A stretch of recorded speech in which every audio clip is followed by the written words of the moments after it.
Alright guys, so today's video is about giving you 4 essential tips that are gonna help you win more fights and get to an intermediate level in this game.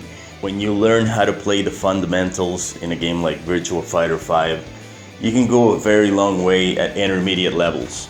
Then you get to the advanced levels and the pro levels, and that's a completely different game because of a lot of nuances and very specific things that are being done in the game that can't really be seen. And it seems like they're playing the same game you're playing, but they're definitely not, because there's a lot of canceling and specific moves and fuzzies and a bunch of things that they're doing that don't seem so obvious. But once you play against a very high level player, you will get to notice those things, because you won't be able to do anything. You won't be able to throw them, you won't be able to hit them very often, because they're doing things that you're not noticing that are higher level strategies. So with that said, to get to a mid-level in this game, you really want to make use of very specific strategies that I'm going to be explaining here by taking some of my ranked matches and showing you examples of the things that I'm telling you that are going to help you, because they help me win fights in ranked against other players who are intermediate level players. So one thing I'm going to tell you before we get to the tips and the strategies: don't even look at high level play in Virtua Fighter, because you won't even know what's happening, you know.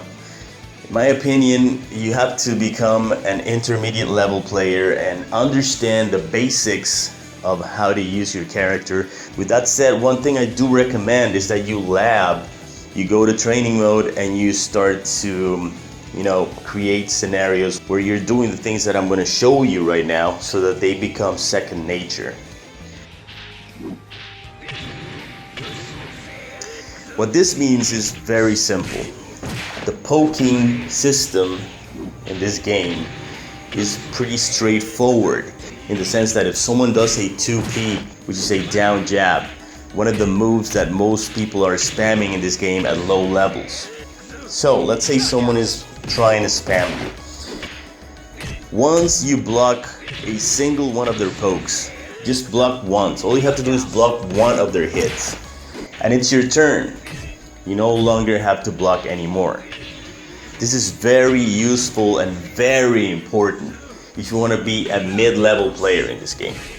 If you don't know this, you're still not even close to intermediate. You need to learn the basics of the poking game so you can get to that level. So the rule is, if they hit you with their poke, it's still their turn, so you have to block.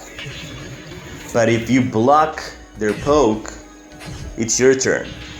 And you don't just have the option of poking them back with your 2P or crouching jab, if you want to call it that.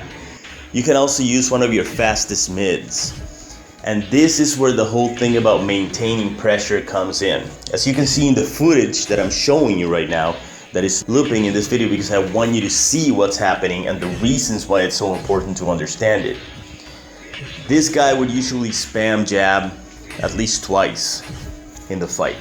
If I poked him once with the down jab, or the 2P as it is called here, and he didn't block that attack, I could go into my fastest mid and test him to see if he would block after he gets hit with the poke. And a lot of these players are not gonna block. They're gonna keep trying to hit you with their pokes. So if you do your fastest poke, which is your 2P, then you follow it up with your fastest mid, and preferably a mid that staggers, the stuns. So as you can see here with Go, I got a huge chunk of damage. I think it's like 124 damage total that I did to this guy right here, because I managed to keep the pressure going. But you have to understand, if you want to keep the pressure going, you are not going to continue to press buttons if your opponent blocks your hits, unless you test their poking game. And that is what we're going to learn in the next tip. This is very simple. I'm going to show you a great example of what I mean by that. As you can see, this fighter right here, I am pressuring him non-stop, and I'm testing him to see his knowledge of the game. Because if a player doesn't have any knowledge of a certain mechanic or a certain way to play the game, then you don't have to worry about them being able to punish you for pressing buttons more than once. So, one of the things I like to do when I start a fight is test the other player to see if they have any knowledge of the poking game. If I can pressure them with my pokes more than twice, then they have no idea how to play the poking game. Plain and simple. So if they don't know how to play the poking game, you can simply abuse your pokes, and you can throw them if they keep blocking them, which is something that a lot of new players do. They just keep blocking and blocking and blocking because they have no idea when their turn is. So what you're doing here is you're testing their knowledge of the game, and at the same time, this is a great exercise on when it is your turn and when it is not your turn. So remember this, keep it in mind at all times, and if someone's testing your poking game, never let them poke you more than twice. You have to react. Usually it takes a couple of pokes for you to react when you're getting started, and that's fine. I've even seen pro players who get poked twice, it happens. But ideally you have to learn to, pay attention to the sounds, and when someone is doing an attack that is not connecting, you're blocking it, the sound is completely different. So start recognizing those sounds, and that's how you're gonna decide if you're gonna block or if you're gonna keep your pressure. So now that we have gone over those two tips that are very important and very essential, we're going to go into a third tip, and this is something you're gonna do with someone who is aware of the poking game. And every time you poke them, they block and they poke you back.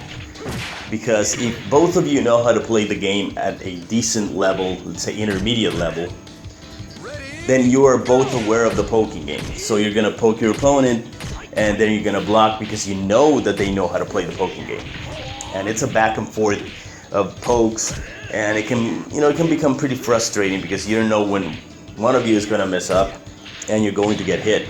So a good way to avoid this problem, and something that really works, and it works all the time, let me tell you, it works even with advanced level players if you don't abuse it, of course, is what is called the shimmy in some fighting games. I simply want to call this backing up after you poke and then punishing. So what you're gonna do here is you're gonna poke your opponent, and when they block your hit, instead of waiting for them to press a button to hit you back, you're going to dash back as fast as possible, and you're gonna go for whatever normal you have, and you're gonna go for a normal with your character that allows you to reach your opponent for a punish. Because one of the beautiful things about the poking game in this particular fighting game is that if you start engaging in the pokes and your opponent is aware of how to block, then when you do this, when you dash back, you are baiting them to press a button because they think you're gonna be playing the poking game. But instead of that, you back up and then you punish them for pressing a button. Don't abuse this, of course. If you want it to be part of your arsenal, use it often, but don't use it all the time. Alright guys, so last but not least, this is a tip for when you knock your opponent down and they don't quick rise. So what you're gonna do is you're gonna rush in with a couple of dashes. This makes them think that you're going to attack them for sure. But what you're doing is just baiting the attack. So what you can do is dash back really fast after you dash forward, or you could jump back. In this example, I'm just dashing forward really fast. But you could jump back as well, and it works very well. I just like dashing back because it gives me the perfect spacing to punish the opponent for waking up with those low attacks. And it also works if they wake up with a mid attack. Alright guys, so those are the 4 tips that are certainly going to help you take your game to an intermediate level where you are going to feel encouraged to keep learning and understanding the game at a higher level. And it's great to make videos for this game. honestly. There's probably no other game out there that I've ever felt so passionate about as much as Virtua Fighter 5, with the exception of Super Street Fighter 2 Turbo. But that's a 2D game, and this is 3D, so when it comes to 3D fighting games, there's probably nothing out there that is as good as VF5, in my opinion. And anything I can do to contribute to getting more players interested in the game is definitely worth it. So that's it for this one, guys. Remember to subscribe if you like the content, and I will see you in the next one.